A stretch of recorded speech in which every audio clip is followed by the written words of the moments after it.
এই মুহূর্তের সবথেকে বড় খবর, সন্দেশখালী কাণ্ডের মাস্টার মাইন্ড শেখ শাহজাহানকে ম্যারাথন জিজ্ঞাসাবাদ করছে ইডি। আর তাতেই উঠে এলো রাজ্যের 3 প্রভাবশালীর নাম। আর তাতেই একেবারে রাজ্য রাজনীতি তোলপাড়। বৃহস্পতিবার বেলা গড়িয়ে রাত পেরোলেও সেই জিজ্ঞাসাবাদ পর্ব শেষ হয়নি। সন্দেশখালী তৃণমূল নেতার বিরুদ্ধে তদন্তে নেমে তাকে কয়েকদিন আগেই হেফাজতে নিয়েছে কেন্দ্রীয় তদন্তকারী সংস্থা ইডি। সিজিওতে রেখেই শাহজাহানকে জেরা করছেন ইডির গোয়েন্দারা।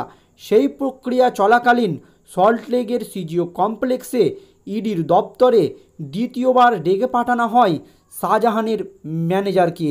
আর তাতেই তোলপাড় রাজ্য রাজনীতি। শাহজাহানের ম্যানেজারের নাম মইদুল মোল্লা। আজ সকালে সিজিওতে ঢুকেন শাহজাহানের ম্যানেজার।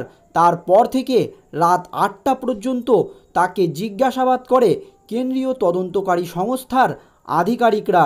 তখনই 3 জন প্রভাবশালী ব্যক্তির নাম তিনি সিজিও কমপ্লেক্সে ইডির আধিকারিকদের জানান। শাহজাহানের মাছের ব্যবসা সংক্রান্ত সংস্থা মেসার শেখ সাবিনা ফিশ সাপ্লাইয়ের ম্যানেজার মহিদুল, তাকে মঙ্গলবারও সিজিওতে ডেকে পাঠানো হয়েছিল।